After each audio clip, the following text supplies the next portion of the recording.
Let me say greetings to you wherever you are under the sound of my voice, of course. This remains the Pan-African Drive, a platform that is meant to build bridges between and amongst nations by inspiring and motivating the current generation of young Africans in the actualization of their respective dreams, preaching the message of peace and national unity, as well as revitalizing the Africanization policy that speaks about good governance, social justice, democracy, human rights, and most importantly, the African problem, the African unity, should I say.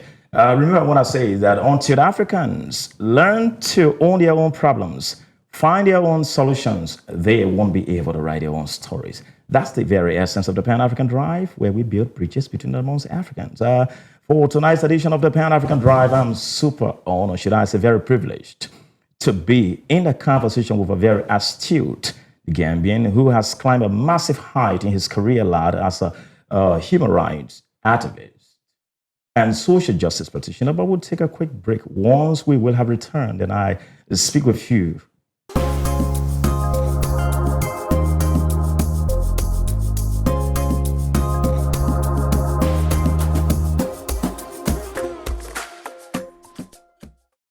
Welcome back from that short break. Just like I said before the break, that I am super honored and very privileged to be in a one-on-one conversation with a bright Gambian, should I say, one of the brightest minds of this nation, the Gambia, who has been in the vanguard of peace, not only peace, but human rights. He's a vibrant and unapologetic human rights activist and social justice practitioner. He is Madi Jobate, who has been consistently consistent when it comes to speaking for the downtrodden masses, not just for Gambians, but or Africans from all walks of life. And he's going to be here tonight. He's here tonight to speak with me in what I call the modern rebirth and future of Pan-Africanism. Should I say welcome to this platform? We are super honored to have you on the show tonight, Mr. Jobate. Thank you. Great to be here. It's good to know there's a program called the Pan-African Drive. I think the Pan-African agenda has to be promoted. I believe a lot of Africans are not fully aware of the Pan-African agenda, the history of it, and the objectives. Okay. And so, there's a need, therefore, to engage in this discussion, in this conversation. Okay. And so, I'm glad to be here. Okay. That's the voice there of my guest that he's super proud to be talking about something like this that concerns African unifying spirit of ours. A quick teaser to you. I have watched you. I've had an opportunity to share a platform with you, but unfortunately, it's either you get there before me or I get there before you. But from distance, you, just like I described you earlier before the break, that you've been consistently consistent. What drives you in the area of social justice practices? A lot of people will be thinking about something that brings in a lot of financial remuneration. But when you stand for people, that's not an initiative that brings you too much cash at the end of the day. Okay. So what drives me is nothing extraordinary or strange. Okay. In my view, I'm just driven by what I think is the essence of being a human being, being a citizen. Being a human being, first is to say that we live by certain values. Okay. I mean, at the end of the day, human society is founded on certain values. You can find this in our culture, in religion, but even from a very objective scientific point of view, the idea that, for our survival, for our peace, for our progress, it is important that I relate with you with respect. Okay. Yes, I mean, with honesty, with integrity, and not just you, but even with my environment, with nature, because when I am destructive to nature, I'm going to destroy myself eventually. Of course. So for me, the very essence of being human, it means being, therefore, living by those values. Which I said can be found in so many areas surrounding our lives. But also as a citizen, that is what is required of us, to live by a certain standard, by a certain value, which is found in laws, whether it's the Constitution and other laws, bearing in mind that at the end of the day, if we disregard these values, what is going to happen would be conflict, would be injustice, would be inequality, and violence, and which has manifested itself in the Gambia today, yesterday, across Africa, across the world. So I think from a very common sense point of view, therefore, for me, I feel it is like, this is what I expect everyone to live. And I want to live in a society where I am respected, I am protected. I have the means, the ability to grow to my full potential. If that is the society I envisage for myself, and you envisage for yourself, so naturally I should exhibit values and standards that will promote that. Otherwise, I mean, if you look at our histories in Africa, particularly post-independence, like in the Gambia, we had Yaya Jammeh. All right. I mean, if you oppress people, you violate laws, then you are not protecting yourself, because eventually it will come back to you. It becomes counterproductive. Well, counterproductive, but also you are not safe, because it's a question of power. Yeah, an element of it being counterproductive is that you are not safe at all. You are not safe, right? So, because people will resist. Because where there is oppression, people will resist. Of course. And change would come. And as we say, change is the only permanent reality. And when that change comes, you will come to pay the price. The price. So when you look at it, to be corrupt, to be unjust, to be dishonest, to want to torment people, and so on and so forth, it doesn't serve you. It may be temporary, and usually people do it because they have power, political power, economic power, social power, cultural power. But at the end of the day, someday you will come back to pay for those things. So in essence, those are the values that inform your decision to join in the Convention of War human rights activism. Yes, those are the values that underpin whatever I do. As I said, I want to live, be able to go to bed and sleep and walk around safely and so on. That's beautiful there from you. Those of you that are watching on our social media platform on Facebook, YouTube, TikTok, Instagram, and X, I say we massively support and salute your support to us here on Teledar TV, because in the absence of your viewership and support, there is no Teledar TV. And tonight, I am super honored to be with Amadi Jobate. Quickly, I listened to Sam Nujoma, the first president of Namibia. He says that unity is a sharp weapon next to the gun. He described a unity as being very sharp as compared to the gun. And he even says that even when you have the gun, that means morality is missing. And his statement was buttressed by the current president of Botswana, in Boko Juma, that says that Namibia and Botswana should not be competing.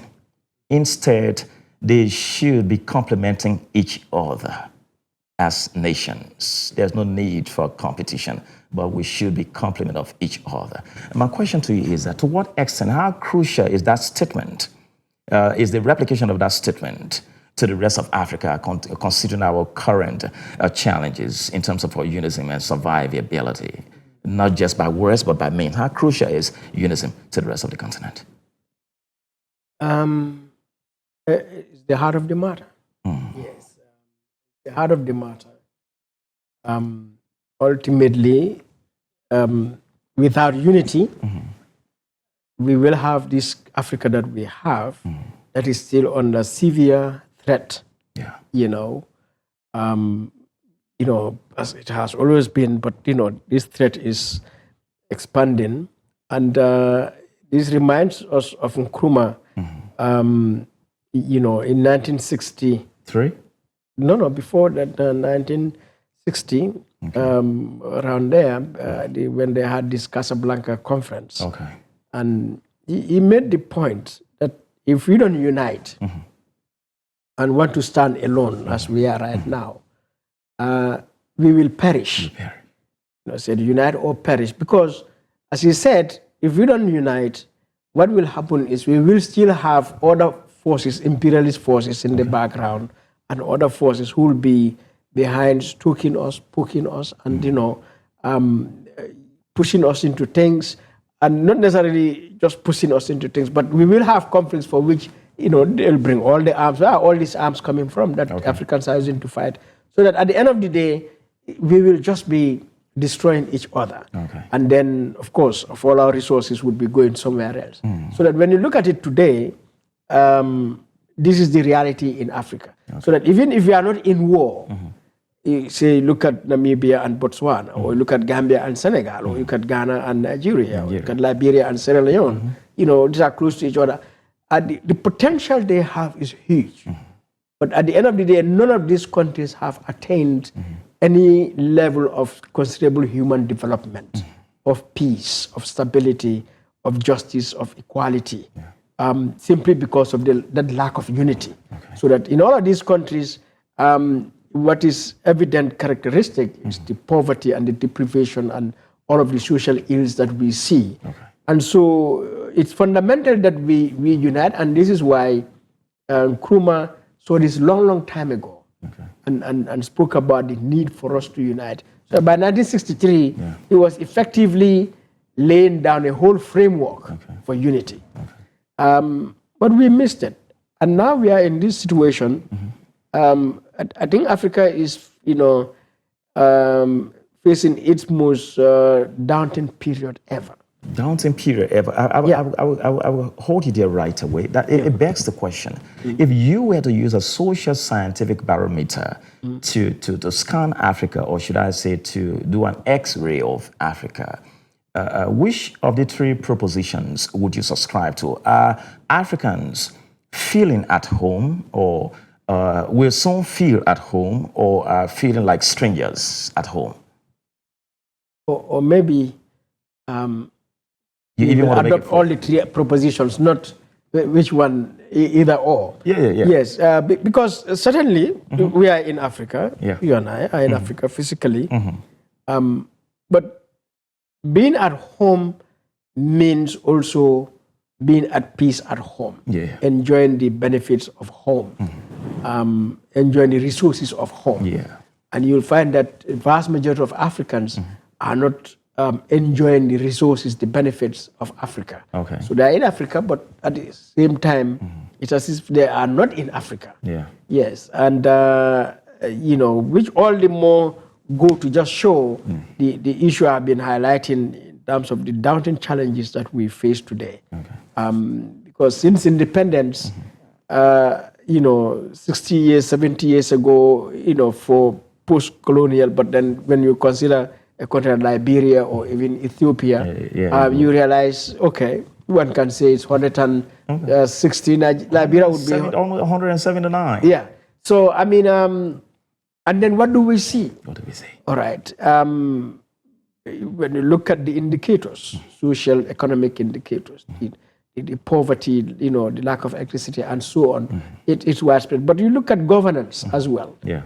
So that how many countries today are in dictatorships, under military rule, or even under civilian rule, supposedly a democratic government, but then characterized by poverty and inefficiency and incompetence and abuse of rights and disregard of the law. And that is widespread across Africa. Of course. Then we have this situation, and part of that also includes all the civil wars that are taking place, and so on. And then you look at the presence. 500 years ago, Europeans invaded Africa.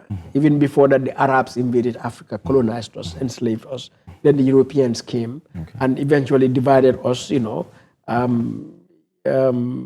into these so-called nations today that we have. All right. But then you fast forward, decades later today, their presence, you begin to wonder whether it's more severe today than previously. Their presence of military bases, for example, the way and manner they control international institutions in which Africa is, which severely disadvantage Africa. And then, of course, the coming of China, of Russia, which all the more creates even more divisions. So that you look at today in West Africa, 3 nations have left. Yeah. They call themselves AES, the Sahel states, and which are aligned more to Russia. Yeah. All right, but the rest of Africa also is heading towards more to China. And what does all of this mean for Africa at the end of the day? But Mr. Job, should we be heading to these nations? Exactly. Don't we have the capacity to maintain and govern ourselves without external survivability or structure or coverages, or so to speak? Yeah, absolutely. What's the missing puzzle? Yeah, so what is missing, when you look at it deeply, it's a mindset issue. Yes, and I think Africa still remains colonial. Our systems, our institutions, our laws still remain colonial, and of course monarchical, and oppressive in many, many instances as a result of its colonial nature as well. So that has have to disempower our people, so that even though we may have individuals well educated to the highest levels, but at the same time you see a certain level of incapability in Africans to be able to chart their own destiny by their own thoughts, by their own efforts and their own resources. And we have all the resources that are here, the potential is here. But when the mindset, Marcus Garvey would say, the mind, if you control the mind of a person, you don't have to worry about his body. Yeah. All right, because the mind drives the body. So even Karl Watts says that the human mind is the standard of the man. Yeah. So we have not, we have gained political independence. For example, ended colonialism and gained political independence.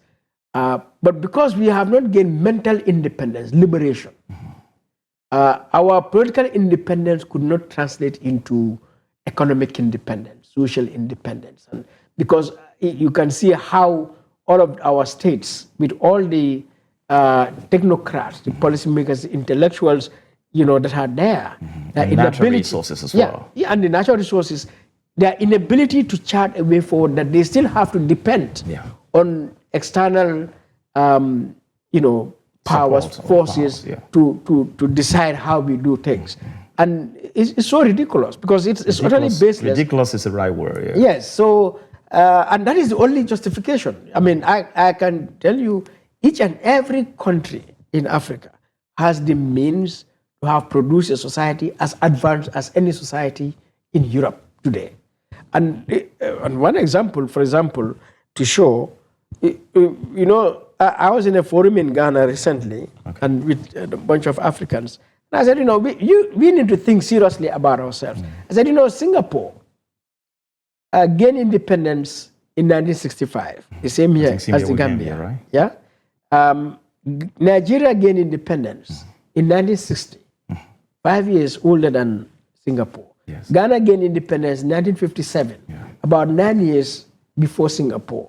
I mean, Kenya 1960, Senegal 1960, and the stories are there, all of these countries. Liberia since 1847. All right. So when you look at it, within... Do you know sometimes I feel embarrassed to state the independence date for Liberia? Well, no, I mean, whether it's Liberia or Gambia or Senegal or Ghana, any African country, it's an embarrassment. Yes. That, we should be independent for a generation. Because within a generation, by 1990, Singapore was already moving from third world to first world status. Now, if Singapore could do that, I mean, why cannot Africa do that? Each and every country of Africa do that. Now, for me, the missing link, as you asked, is first and foremost the absence of a liberated mind. A mind of self-reliance, a mind with a sense of sovereignty, that we are Africans, that mind of Africanness, all right, and that belief, the trust, the confidence in ourselves that indeed we can do for ourselves. So some of our leaders came along who actually had that mindset and attempted to spread that idea, to pursue, along that path. They didn't last long. They, faced so many obstacles, but we still continued in it. And until today, some of my saddest moments is when I go to conferences, African conferences in the Gambia and across Africa, meeting with African policymakers, African leaders, African technocrats, African intellectuals, and you hear the kind of narratives that they are pushing in their imagination as to how we are going to develop this country. It is no different. Yeah. So, you may not be aware, but this is precisely why I established an organization in the Gambia called the Edward Francis Small Center. I think you just launched that shot a little above 1 week now. Right? Exactly. Okay. So my brother, this is the issue we face, and I was in another forum not long ago, and I was just telling folks what would happen, because if you look at the world right now, you have a place like America, somebody like Trump, changing the entire dynamics. Europeans are becoming awakened to realize they need to stand themselves, even though they had dominated the whole world at one point. Look at China. And I spoke about Singapore, but I can speak about China because China became independent in 1947 or 1949. India in 1947. All right. Malaysia, Singapore, they all gained independence in the 50s. Mid 50s to the 60s. And China is probably the biggest economy in the world. Of course. If Africa had united, we would have surpassed China. Yes, India is a nuclear power today, and so on. So, given all of these things happening around the world, not to mention, forget, what's happening in the Middle East, in Russia. If the war should stop today, I raise the question, can Gambia survive for 3 months? Ensure that we have adequate rice and oil. That's a strong and potatoes and fuel, can we survive, and medicines and basic so on. life amenities. Yeah. Can we survive for the next 3 days? Do we have those supplies here? But beyond those supplies being available, do we even have the capacity to produce on our own so that we can survive? Can Senegal do that? Can Nigeria do that? COVID came, you can see how Africa is waiting on, vaccines supplied through the WHO and other arrangements from outside. So do Africans, as our intellectuals and leaders, do we sit down to critically look at that? Because this is a national security issue. Do we sit down to look at that? What capacity do we have if there's an outbreak here? When Ebola came, whether it's malaria, whether it's COVID, whether, we are always depending on outsiders to come and salvage us. And so it raises the question really, what do our leaders understand? What do our intellectuals know? Our technocrats, our policymakers, how do they perceive Africa within this world framework? That's a strong one there from you. I've watched you express very key points tonight. Quickly, considering all of the lapses you've just spoken about right now, we have the Agenda 2063. A question I posed to my last 2-3 guests on this very platform, and I have to pose that. I think the question has to be replicated to you. Yeah. How close or far are we from Agenda 2063 that speaks about the African prosperity, economic independence, political independence, and the rest of it? How close or how far are we? And we are very far away from attaining Agenda 2063, which will not be attained. And it's not strange to know. Because at the end of the day, Agenda 2063, who conceived of this agenda? So that when you look at the AU as it is constituted, the AU is not fit for purpose. And there is no agenda, no program that the AU, no institution of the AU that has been effective, producing change in the lives of Gambians. Because at the end of the day, the AU is led by the Assembly of Heads of State And these are not individuals. These heads of state are not individuals who are committed to democratic governance, to accountable leadership, to really transforming the lives of their people to a large extent.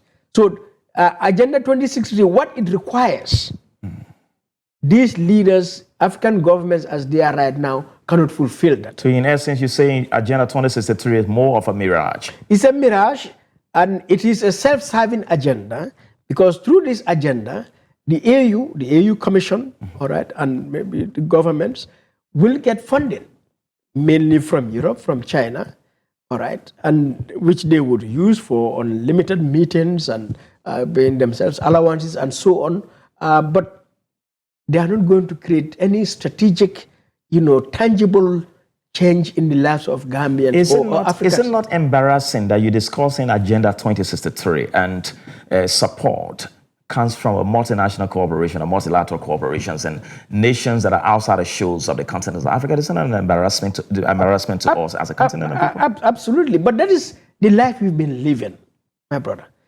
You go to Addis Ababa, the AU headquarters is a donation from China. The Peace and Security Council headquarters is a donation from Germany. Just last week, the Chinese have donated a brand new building to ECOWAS as their headquarters in Abuja. They built it for ECOWAS. Is there anything more embarrassing, more, shameful? We have a long way to go, Mr. Our continental bodies are being sustained by countries whose interest in Africa is only to make the most out of Africa. And, to tell you again why Agenda 2063 would fail, it's already a failure. When this idea came up, I was in another forum, probably in Abuja or somewhere around Africa. Okay. And I said, how many Africans, those intellectuals, ask them about the Lagos Plan of Action 1980 or the OAU Abuja Treaty 1991. You see, if there is any framework that would have fundamentally changed Africa, transformed Africa into a formidable region, apart from Kwame Nkrumah's proposals in 1963, May 25th, 1963, the proposals he put before our leaders in Addis Ababa, the next fundamental, which came out of those proposals, in fact, all right, were the Abuja, the Lagos Plan of Action of the OAU in 1980, and the OAU Treaty for Economic Development of Africa in 1991, done in Abuja. Okay. Formidable plans that, if they had been implemented accordingly, but by the year 2000, Africa would have been a different place altogether. We would have been next to China. Mr. Jobata, Africa has never lacked legislations, whether at the national level, regional level, or continental level. But when it comes to implementation, we've always have massive challenge, if not challenges. Is it that our continent is made of a fraternity of vampires, economic vampires, political vampires that do not actually want us to take the next step? What's wrong with us? So it's self-inflicted. As I said, we are still suffering from mental slavery, colonial mentality. And from independence, we were unable to organize ourselves, to liberate ourselves from the slave and colonial mentality, so that we are able to chart our destiny. Some of our leaders saw it and sought to deal with this issue. And to be also, fair, or to also, give context, is to say, even though the colonialists left Africa, but they never did leave in actual fact. And Kwame Nkrumah spoke about that very well in a book he wrote in 1965 called Neo-Colonialism, the Last Stage of Imperialism. So that even though they left, the French, the British, the Germans, the Belgians and so on, but they had also they left in a way that they still have maintain elements on connection, ground. power and influence in Africa, and which has been a big source of destabilization, of disunity, and corruption in Africa. And our intellectuals, our policymakers, or our technocrats, unfortunately, a vast majority of them have not factored or figured that out, so that they pursued a development approach that at the end of the day can only generate poverty and corruption, and therefore all the attendant problems that we see it can create. So it's self-inflicted, because at the end of the day, we can speak about slavery and colonialism, but it is not for us to continue to suffer it or to lament about it. It is for us to address it. Okay. And we have failed to address it. Okay. And not because we don't have the capacity or we don't know. We know, because there's also a lot of literature, a lot of analysis, a lot of information about the slavery and colonialism, how they operated and how they inflict on us and so on, so that we have enough idea as to how to deal with this. Not to mention the fact that we are not the only country or continent colonized that faced colonialism, even though what we faced it was probably more severe than anyone. But this was the fact. So as I said, you look at Nkrumah, he wrote a whole book, all right, in 1965, Neo-Colonialism. And he laid out the way and manner the West, particularly, continue to loot Africa. And in looting this continent, how they have introduced systems, structures, how they influence and so on, to the point that the book was so explicit that the State Department in New York, in Washington, summoned the ambassador of Ghana to complain about that book, to say if anything should happen in Ghana, it is Nkrumah's responsibility because of the exposure. So that book for me that was more of a signal to engage Ghana or to engage Nkrumah at the time, though. Well, because that's a guilt on the part of the West. Exactly. So for me, that book should have been in our universities. All right. But beyond that, also Nkrumah wrote another book, Africa Must Unite. I know what of that. One cannot argue, for African unity more than that book. Wow. So that is to say, there is nothing we don't know. Yes, there is nothing we don't know. It is for African intellectuals like you and me to pick that book, to get to understand ourselves better. And that is just Nkrumah, not to mention others. There have been multiple scholars, political leaders, authors, writers, who have written extensively to try to explain the malaise that afflicts Africa. So the solution is there. That's great, dear, from you. This is the Pan-African Drive here on Television TV with me, Tony Michael Howard, CKA News Secretaries. In fact, it remains a platform that is meant to build bridges between and amongst Africans. And I'm with Madi Jobate, the social justice practitioner, the human rights activist from the West African nation of the Gambia, CKA, the Smiling Coast of Africa. That's where we're going to stop right now for our break. And once we return, we continue the remaining portion of our 1 hour drive on the Pan-African Drive.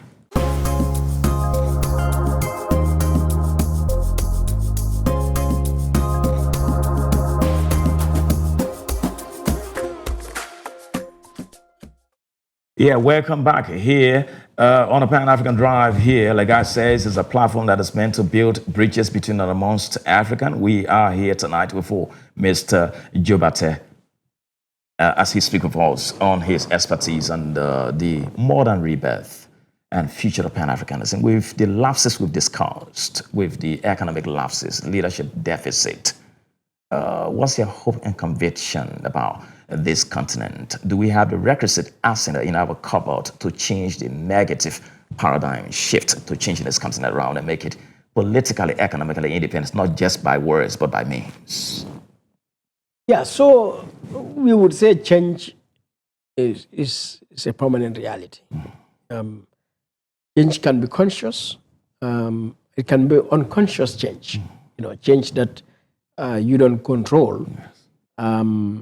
but there's change that you control. Okay. I think what is happening since independence is we are seeing unconscious change, change that we are not fully in control, and we can see the devastation it has caused to the African community. But I believe, change would come that we determine, that we control. I think we've seen that change to some extent in the fight against colonialism. Leaders emerged, groups emerged, and with focus, with determination, with clarity to realize we have to end colonialism. And that success was made. When colonialism was ended, we did not make use of our independence in the way we should. And now we are facing the consequences. But I believe it is in these consequences, in these dire consequences in which we are in, that an awakening would come.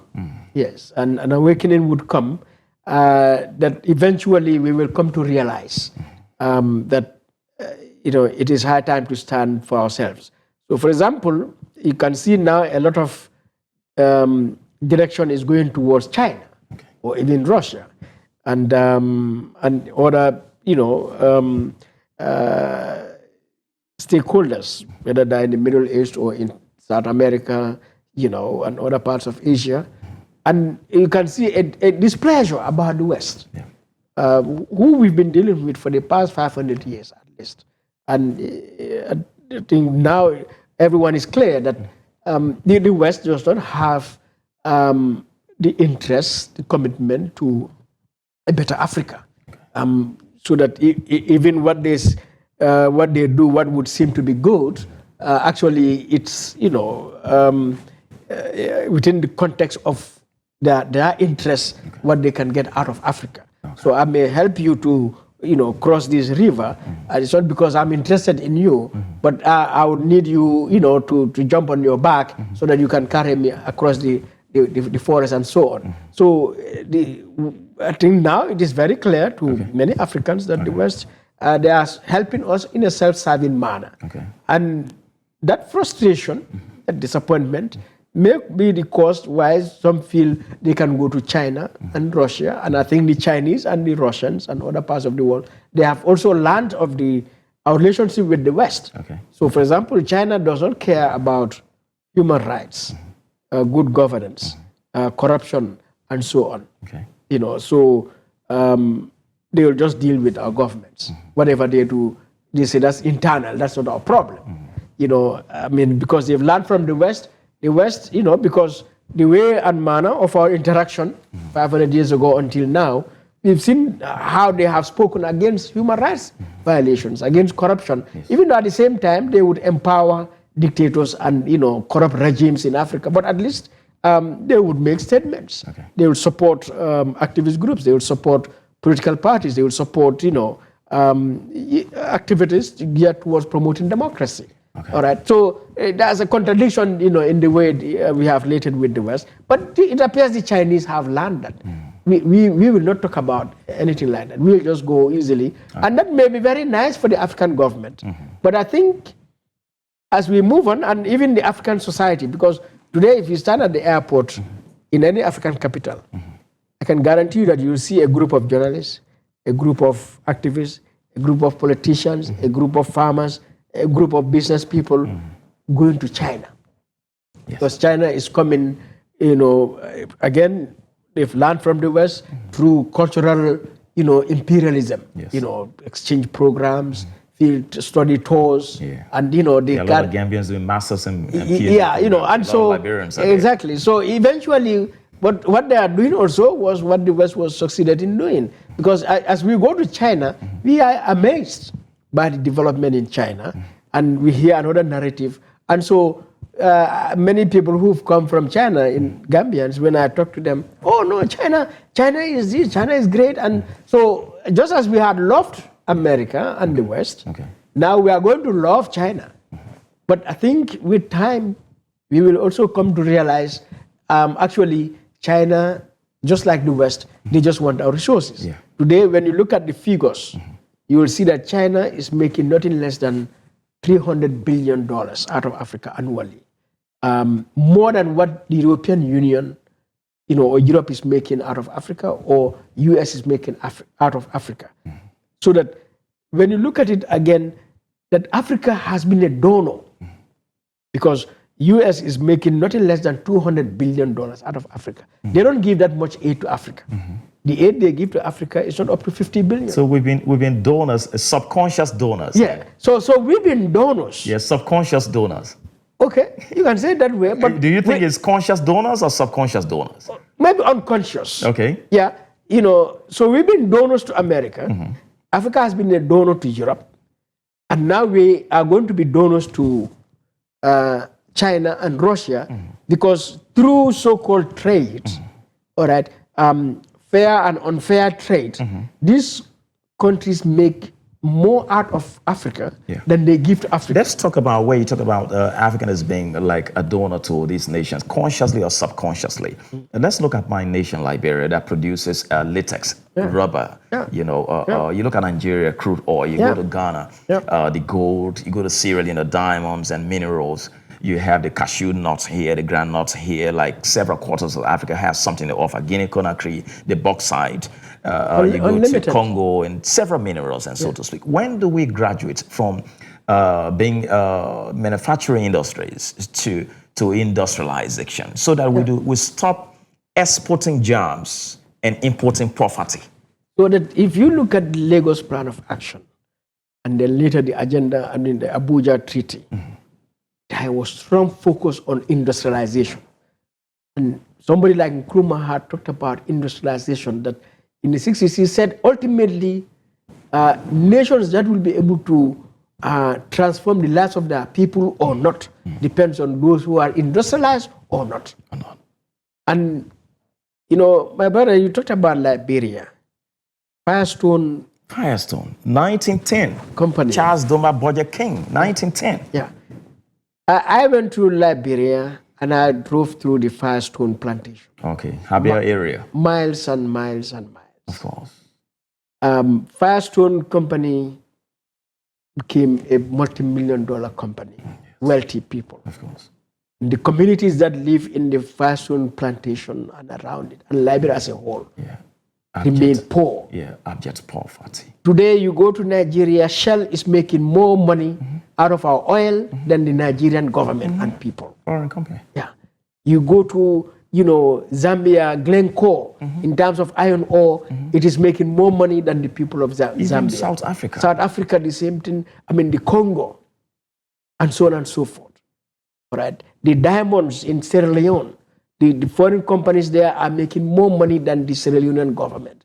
The gold in Ghana, the foreign companies there from Australia, from Canada, from Europe are making more money out of our gold than the people of Ghana. And why? Because, as I said, the African politician, the African intellectual, the African technocrat,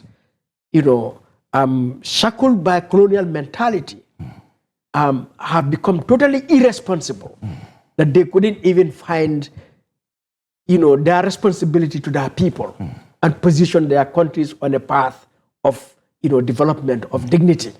And so, until today, you will hear our intellectuals talk about foreign investment, that we need foreign investment. What foreign investment? With so much confidence. Yeah, as if foreign investment is new. Firestone Company was foreign investment. Slavery was foreign investment.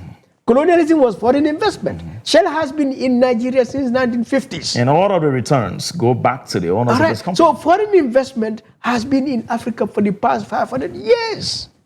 But you will see an African technocrat sit in the Ministry of Finance, in the Ministry of Trade, tell you, no, we need foreign investors.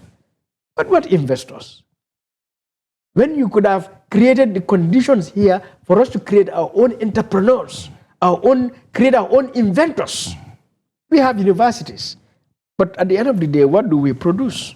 We produce engineers, and then they say those who make our roads are coming from China and the rest of the world. Right. If they want to dig a well in this garden here, you will hear a minister say we need a consultant from World Bank to dig a well, to do a feasibility study about digging a well. My brother, we've been digging wells here since God knows when. But you want to dig a well, you want to fence a garden, they said we need a World Bank consultant to pay that person millions of dollars. Mr. Jobate, one of the key areas that you focus on is social justice practices. You believe in equity, justice. Yeah. I want to go to the downtrodden masses, to teachers. We're discussing regional integration, continental integration, and how do we reach at that height? When you have teachers in the classroom, the teacher who stayed in the classroom, I'm a classroom teacher in 2006, a proud one. You have teachers who train doctors, professors, personnel in all of the different spectrum of life. But that teacher earns less dollars, less liberty when it comes to Liberia, less naira than Nigeria, or Madagascar, Ariari in Madagascar, or Kwacha, or whatever, or dinar, or rupee, or shillings in whatever nations across the world. And the teacher produces and continues to produce leaders across several quarters, all quarters of the continent. These leaders bench into politics, and end of the month, they receive millions of naira, millions of thousands of dollars, millions of shillings, millions of Mauritian rupee, millions of, depending on the currency of whatever nations. Whereas the teacher who has stayed in our classroom producing wonderful, should I say wonderful leaders, producing humans in all forms, still earning at a minute level. And that action is replicated to people who are producing the heights of authorities and governance. Where is the equity? Where is the equality between amongst humanity? And if we cannot arrive at equity at the lowest level, how then can we be able to take it to the regional level, not to mention continental level, because you cannot give what you don't have. That face the reality, Mr. Jobate. Yeah, so this is why I said earlier, the state in Africa is still colonial. All right. It exists for the people who occupy the state. The colonial state was an alien state that came here purposely for itself, for its mother country in UK or France, as the case may be. And so it wasn't created to serve the people. So that when we gain independence, our people who went to occupy the state, they maintain that same culture of that colonial state. All right. And with its laws, with its institutions, with its practices. And so that is why until today, you would see that, if you become a president or a minister or a parliamentarian or a judge, or, as your position increases in the government, the more money you have. And that cuts across Africa. And, the lower you are, the less you have. And the rest of the population they are struggling with limited services, poor quality services, and so on. So that culture is what we have maintained until now. And which is why I said, also because we are suffering from this colonial mentality, until now we maintain that. And so teachers and many people like that are underpaid, overworked, and they remain poverty until the rest of their lives. And, therefore deepening the injustice and the inequality that exists in the African society. So these are all stuff that we need to deal with, and not just at the social economic level, for example, within the state, but even within society as a whole. Because what also happened, like any other people, we have culture. We have our own political systems, economic systems, social systems. But foreigners came from outside and invaded Africa, and therefore truncated our social, economic, political evolution systems and that evolution. So because we had kingdoms, a disruption in our system. They disrupted, and then they imposed their own systems on us. Or I dismantled our political systems, units, and all of it, as it is. But then when we gain independence, and even before gaining independence, it doesn't mean those cultural beliefs and practices and systems were obliterated, were dead. They still existed, even though they were no more the center of power, of decision making, particularly at the global level. And, So, but at that local level, they were there. They existed. Yeah. Our perceptions, whether it's about patriarchy, whether it's about caste system, whether it's about women, children, persons with disabilities, and so on. So those things persisted, and of course, also the fact that we are of different ethnic groups at the time, and of course we became Muslims and Christians, which also are all elements within our society, which were severely exploited by the colonialists to be able to rule us. But then when we gained independence, it was necessary to recognize these crises,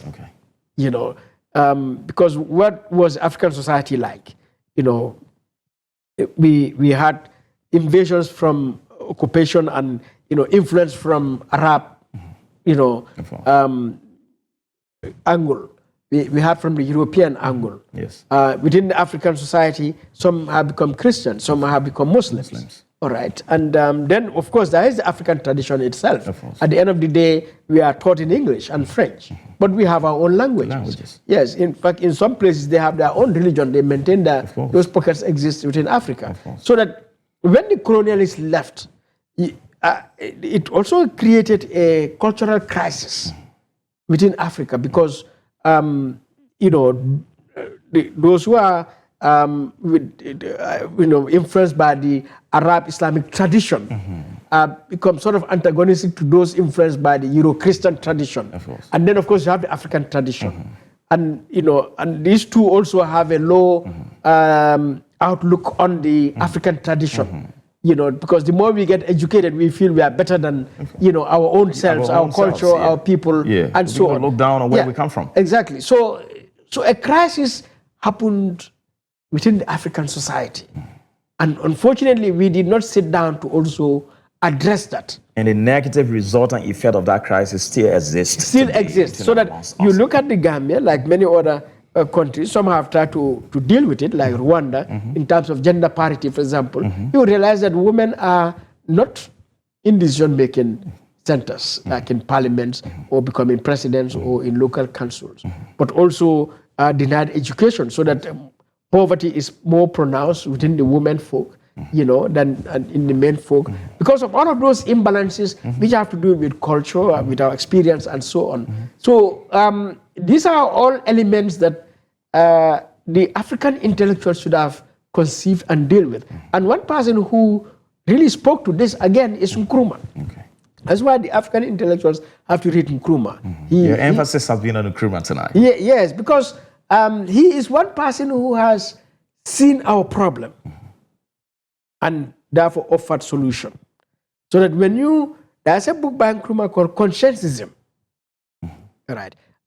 It's another book I recommend to all African intellectuals, policymakers, technocrats, because it makes you know yourself better, understand yourself better. Yes. Because sometimes when you look at the African landscape, African society, community, or countries, you tend to believe, will we ever make it? Will we ever have peace? Will we ever have democracy? And prosperity, above all? You begin to question. I mean, sometimes you begin to question your existence. Your humanity. I mean, you even begin to question, is it because we are Africans? I mean, some racist notions. Even your color, so to speak. Because the issues are so complex and incomprehensible that you begin to think, look, are we really thinking? Do we have brains? Incomprehensible. Are we really thinking? We are driving close to the end of the Pan-African Drive. For those of you who following us on Facebook, YouTube, TikTok, Instagram, and X, this is your show. Make the Pan-African Drive your home, because this is the only opportunity you have where we can share the commonalities of the African problems and provide solutions to these concerns, should I say, challenges. And I am with Mr. Madi Jobate of the Gambia, human rights activist and social justice practitioner, on this platform tonight, as he shares his bits on what we need, on what he called the modern rebirth and future for Pan-Africanism. With all of these conversations, do we have the moral ground to be discussing a rebirth, the modern rebirth and the future of Pan-Africanism? Do we have a hope and conviction for a better Africa? Well, certainly we should have a hope. I mean, Africa is severely afflicted. There's no doubt about that. Again, one of our great thinkers, Frantz Fanon, wrote a whole book, The Wretched of the Earth. And, when you read it also, it goes back to the issues we're talking about, the colonial influence, that has affected us. But we have no choice because we are human beings. Indeed, we've been severely afflicted for centuries. We faced, an assault from the east and from the west. Yes. And we've survived it. Millions of our people were taken out as slaves. Out of this continent, we were colonized. And brutalized in the most severe way you can imagine, apartheid, and so on. But we fought, and we did not die. We did not disappear. We survived. We survived. Our numbers, in fact, increased. That's why we are where we are right now. So we seem to be a very resilient people. Okay. All right. But it doesn't mean the environment is getting better also. Okay. Yes. Both inside Africa, but also the people who surround us. Africa, whether it's the east or the west and all over, they do not have any favorable agenda for us. All right. And one can say, to be fair to them, China is not the one responsible to develop us. No. Russia is not the one responsible for us. Europe is not the one responsible for us. Develop ourselves. Yes, and they are all within their rights to pursue what is in their best interest, even if we disagree with what they do and stuff like that. So that means we also have to be aware. Replicate, yeah. That we also have a responsibility to ourselves to pursue our interests without any permission, without any compromise, without any consultation with anyone. Of course. All right. And until we have that kind of thinking, then we are not going to change our condition. But our condition is terrible. And if anybody is not thinking about it, I think today appears to tell us that it is more urgent than ever that we unite as a continent. It is more urgent than ever that we unite as a people. Those watching from Nigeria to Yoruba-speaking people that say to you, to the southeastern part of the country that is dominantly Igbo that say to you, one name, the number, Ikaraka, Ijieme, Chuku Abiyama, Amama, Siamasi, Ushmilia Tata, Ikueme, Chuku Kiki, Odukwa Kataka, strengthening all of you wherever you are under the sound of my voice, to the northern part of the country that is dominantly Islamic, I say to you, Assalamu alaikum wa rahmatullahi wa barakatuh, to Liberian people in the Pela language, I say to you, Kumanijika Koleka, Liberia, Kalunku Kukatono, to Sierra Leoneans. I say una kusheo say to you Kawina. On the other hand, I say to you Kaigoma. To French speaking nations of the continent, I say to you Messi, Danzabu support. To Swahili speaking nations of Nairobi, Kenya, Uganda, and other nations that speak Swahili, I say to you Asante, Kumansara. When you quit to say to Southern African nations, I say to you Sanibonani Mzanzi, Geya Nembengelela in that's KwaZulu-Natal.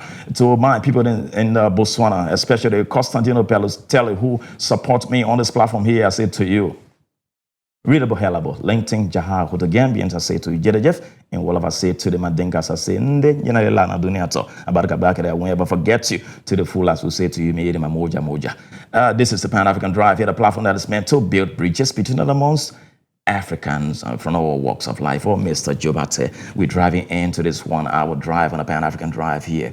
What do you have to say to young people? Like I always say, it is easier to build strong children than to repair broken men.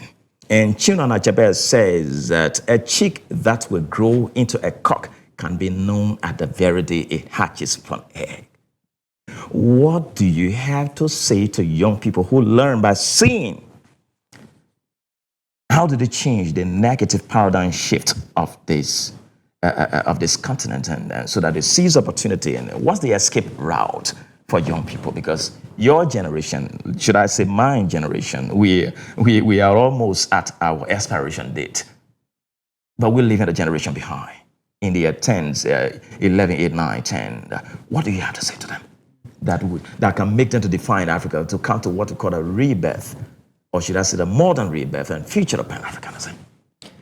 Yes, the present young generation face a daunting challenge because they are coming at a time when Africa is at the crossroads, more or less, or probably hasn't even arrived at the crossroads. I'm saying this to say that the conditions in Africa are so My last two guests says that Africa is at what you call as a essential threat. Yeah, so it's a terrible condition, but also because of the continuous prevalence of colonial mentality, which has been passed on to them through the education system, through, every other thing, from where they get information and so on. Most of it is giving them information that is not going to empower them. Okay. And so what I would tell the young is to engage in critical thinking. Because today, a lot of young people will identify themselves with Nelson Mandela, for example, or with Kwame Nkrumah, or in the Gambia, with Edward Francis Small, but anyone else of the leaders at that time, to realize that all of those leaders came around to fulfill their mission. Many are not discussing Ibrahim Traore, though. All right. Well, so, maybe that is the thinking Ibrahim Traore has. Do you subscribe to the followership? Not necessarily. I understand his situation and, his perspective. Okay. But in the bigger scheme of things, that is not what is going to still salvage us. Of course. Because, people must be given the liberty to choose their leader. Exactly. And, the situation that prevails in Burkina Faso continues to keep the country vulnerable and precarious. And that is not going to help. So our young people also have to think about it very critically, because a lot of young people are hugely influenced or, obsessed with Ibrahim Traore and so on. And probably rightly so, because of the frustration of African leadership over the period. So if somebody comes with a, like that, it is very highly likely people would get inspired and embrace. But so what all this requires is our young people to become critical. Yes, to begin to stop being following.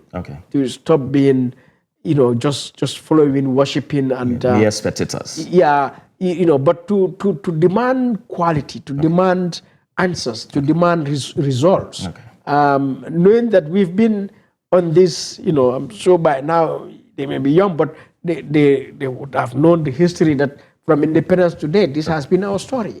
So that's what I will tell young people. There isn't any universal or very clear 1 + 1 = 2 kind of solution, because of the complexity of the issue. It's so complicated, but at the end of the day, we have no choice. The young people have no choice. Yes, that they must recognize their historic duty, their sacred duty to themselves, to their people, and realize that something is fundamentally wrong. Mr. Jobate, I want you, time fast spent, this very message for young people, for the Gambia and across Africa. I want you to speak your native language, whatever you're comfortable with, to the Gambia, the ways forward for regional integration, continental integration in your best native language for the young people of the Gambia, leadership in Gambia, so to speak. Yeah, so I'm for a drum, but Africa la funding call, Africa la nyaton call. Kajeko, Africa a halo mentor.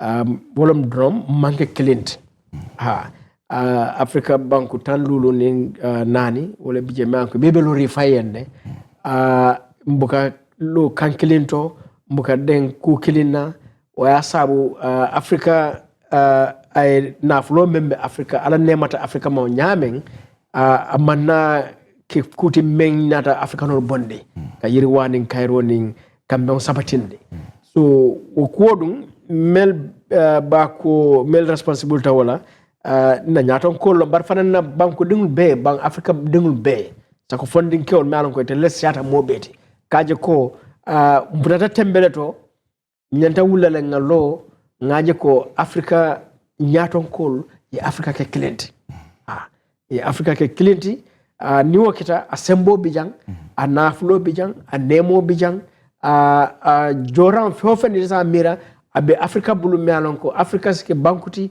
dunia jam mealon ko naman dunia bedang bankuti Africa dan Thank you. That's great. It's a beautiful experience having you on the platform here too on the Pan-African Drive. To those of you watching on social media like Facebook, YouTube, TikTok, Instagram, and X, to say a massive salute to you. Like I said, in the absence of your viewership, there's no Teledar TV. So keep giving your likes, your comments, and analysis about how we can grow forward as a media outlet that is not only for the Gambia but the rest of the African continent.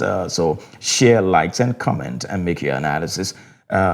We remain here at the Pan-African Drive with me, Tony Michael Howe. This has been a beautiful experience of the Gambian social justice practitioner and human rights activist in Mr. Madi Jobate. Thank you so dearly much. Great to have you here tonight. Thank you. See you some other time. Bye-bye.